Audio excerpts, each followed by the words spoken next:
There are places in this world that seem ordinary during the day: a street, a building, a road, a house. But when the sun disappears and the darkness takes over, some places reveal a side that was never meant to be seen. Tonight, you are about to hear three terrifying stories about places that should not exist, places where people entered and never came back the same, places where reality itself seems to break. The first story begins with a house that appeared in the middle of nowhere, and a man who discovered that some doors are better left unopened. My name is Daniel, and I never believed in haunted places. I always thought those stories were just things people created to scare others. Old houses with ghosts, abandoned buildings with dark secrets, places where strange things happen for no reason. I believed there was always an explanation until the night I found the house. It happened during a long drive home through a rural area far away from the city. I had taken that road many times before, but that night was different. The weather was terrible. A thick fog covered everything around me, making it almost impossible to see more than a few meters ahead. The road was empty. No cars, no lights, no houses. Just endless trees surrounding both sides of the road. My phone had lost signal hours earlier and my GPS stopped working. I remember looking at the fuel meter and realizing I was running low. I started feeling nervous because I had no idea where I was. Then, through the fog, I saw something that shouldn't have been there. A light. A warm yellow light shining between the trees. At first, I thought it was another car or maybe a small cabin. But as I got closer, I saw a house.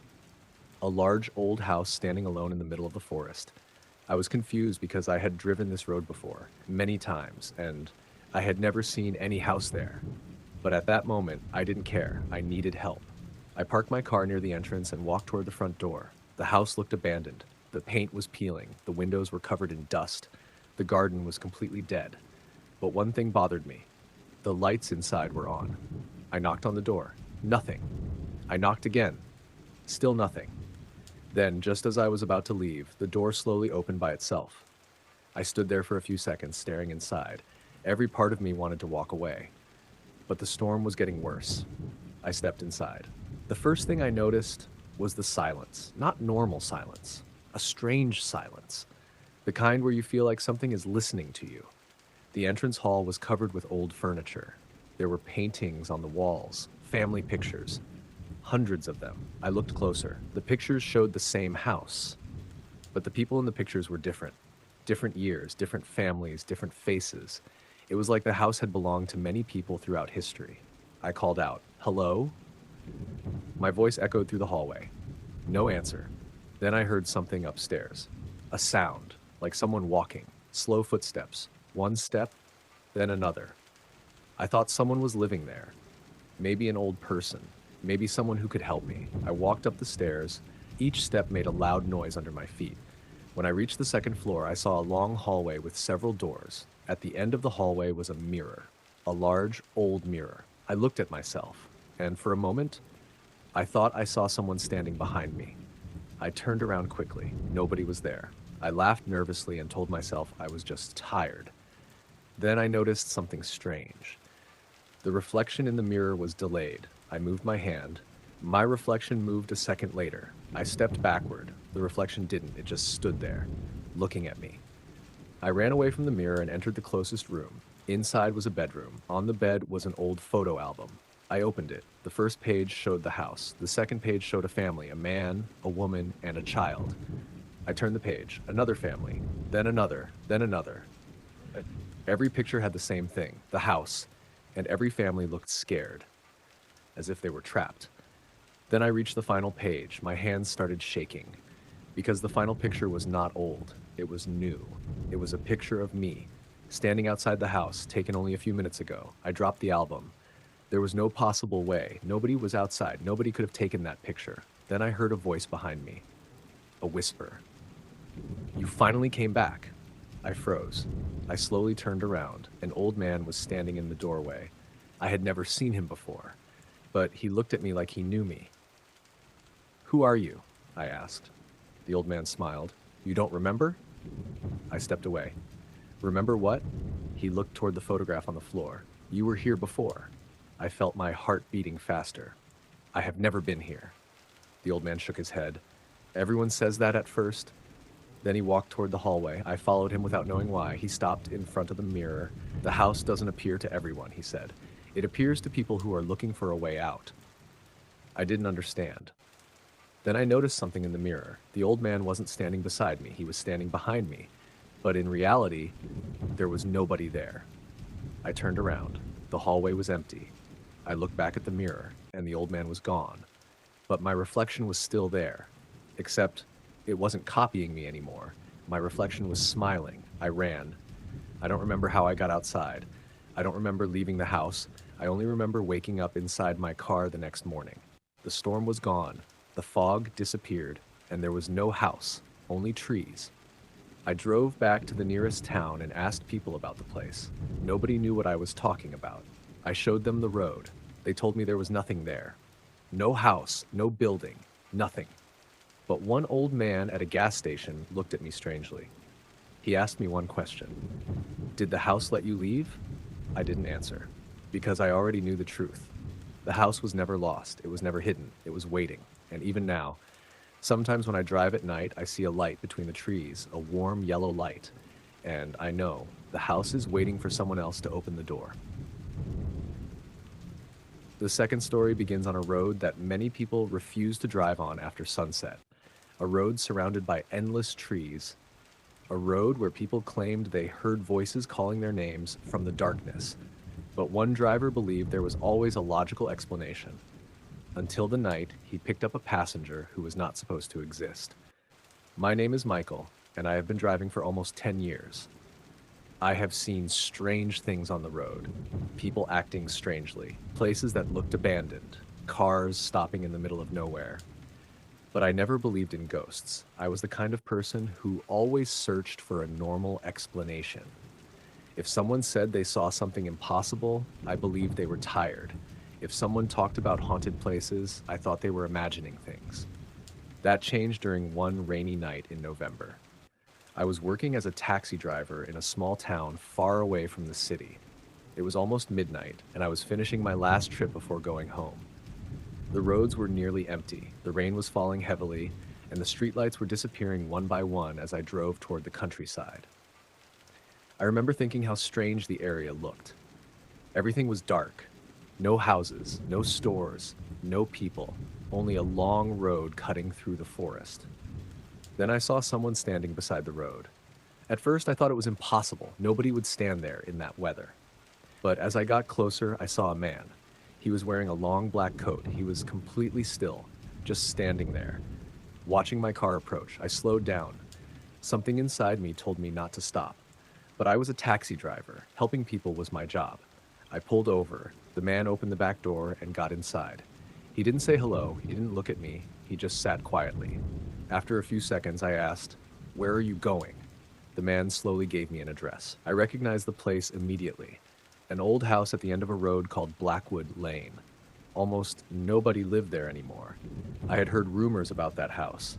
People said a family disappeared there many years ago, but I didn't believe those stories. I started driving. For the first few minutes, everything was normal. The passenger stayed silent. The only sounds were the rain hitting the windows and the engine of the car. Then I looked at the mirror, and I noticed something strange. I couldn't see his face. The back seat was clearly visible. His body was there, his coat, his hands, everything, but his face was always hidden in darkness. I adjusted the mirror. Still nothing. I thought maybe the lighting was bad. I continued driving. After a while, the man suddenly spoke. "You shouldn't take this road." His voice was quiet, almost like he was whispering. I looked at him through the mirror. "Why?" He didn't answer immediately. Then he said, "Because this road doesn't always take people where they want to go." I laughed nervously. I thought he was trying to scare me. "Are you always this mysterious with taxi drivers?" He didn't respond. A few minutes later, my GPS suddenly turned on by itself. The screen showed something strange. The destination was not the address he gave me.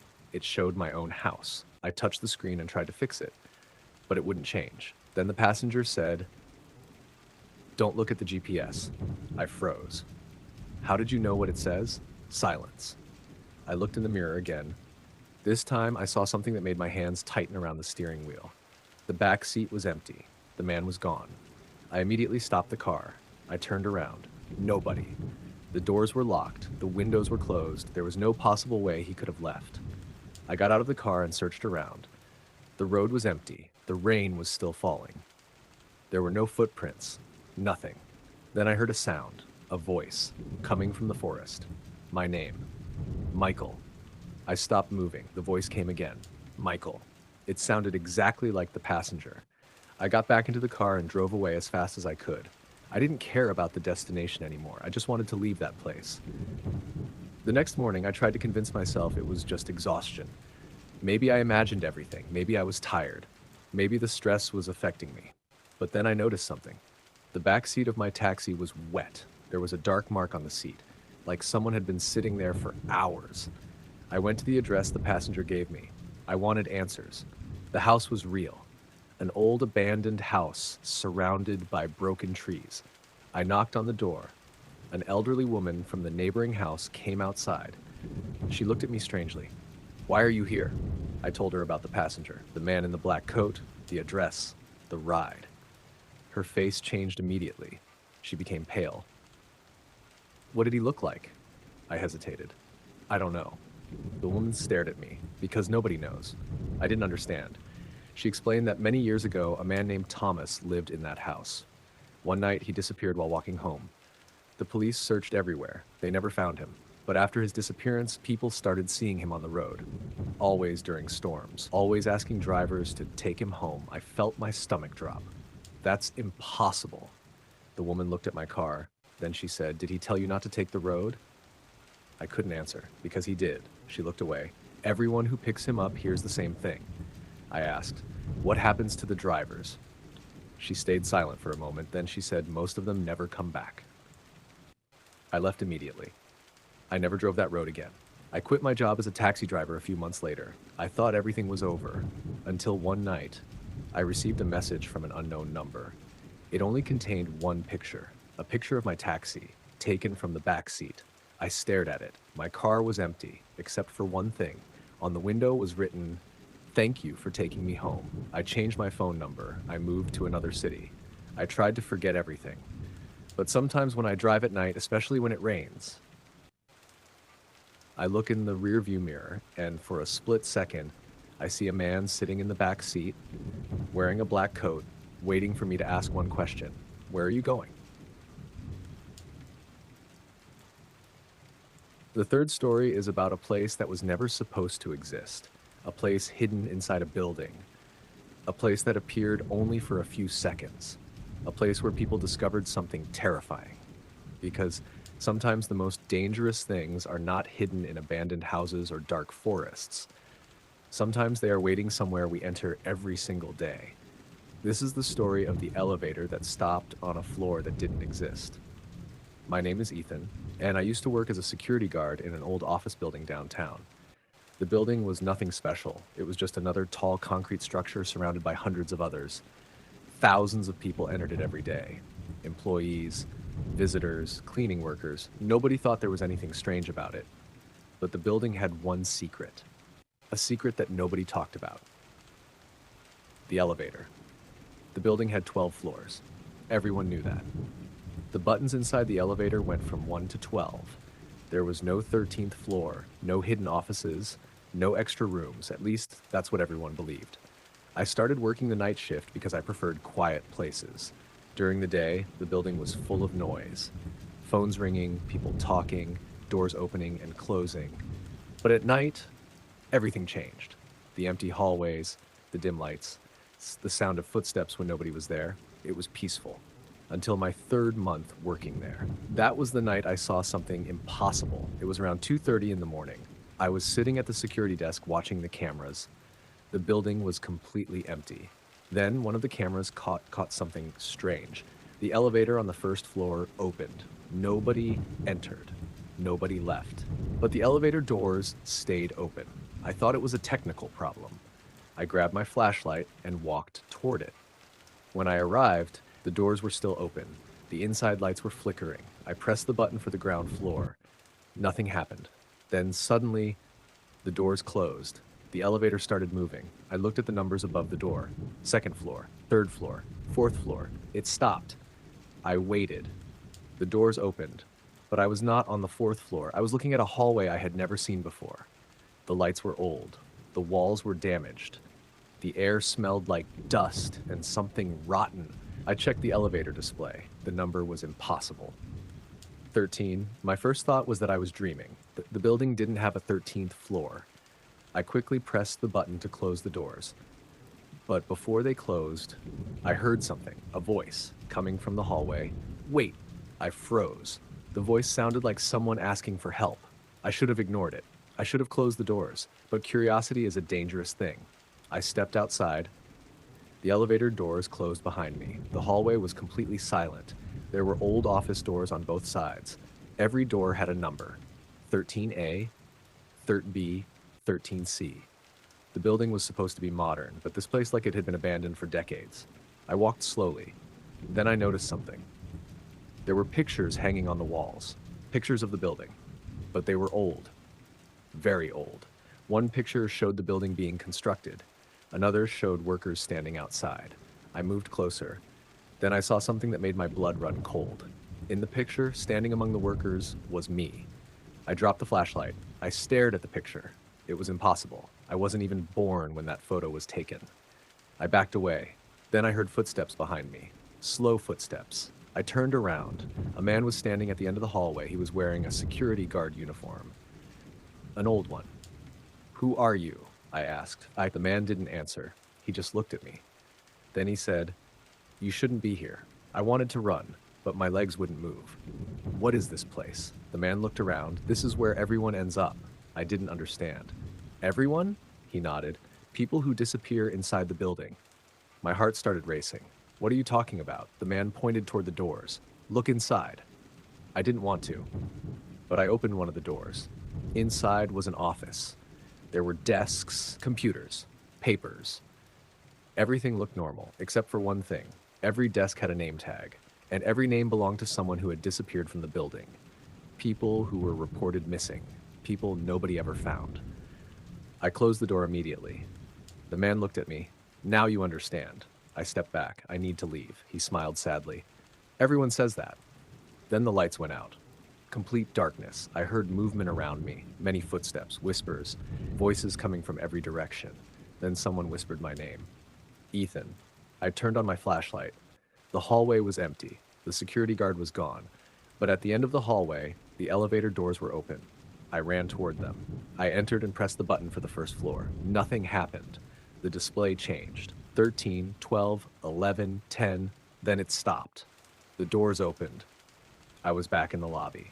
Everything looked normal. The clock showed 2:31 a.m. Only 1 minute had passed. I ran to the security desk. I checked the cameras. I wanted to prove I wasn't imagining things. But what I saw was worse. The camera showed me entering the elevator. Then it showed the elevator going to the 13th floor. Then, nothing. For 8 hours. The cameras showed the elevator doors closed, and me completely missing. But I was sitting at the security desk watching the footage. I quit the next day. I never went back. Years passed. I tried to forget about that night. Until last month. I received an envelope in the mail. No name, no address. Inside was a picture, an old picture of the building. The same picture I saw on the 13th floor. But this time, there was something different. Someone had added a new person to the picture. Me. Standing next to the old security guard, and written on the back of the photo were 6 words, "The elevator is waiting for you." I don't work there anymore. I don't go near that building. But sometimes, when I enter an elevator somewhere else, I look at the buttons and I always count them carefully. Because I know now some buildings have floors that are not meant to be found. And some doors should never open.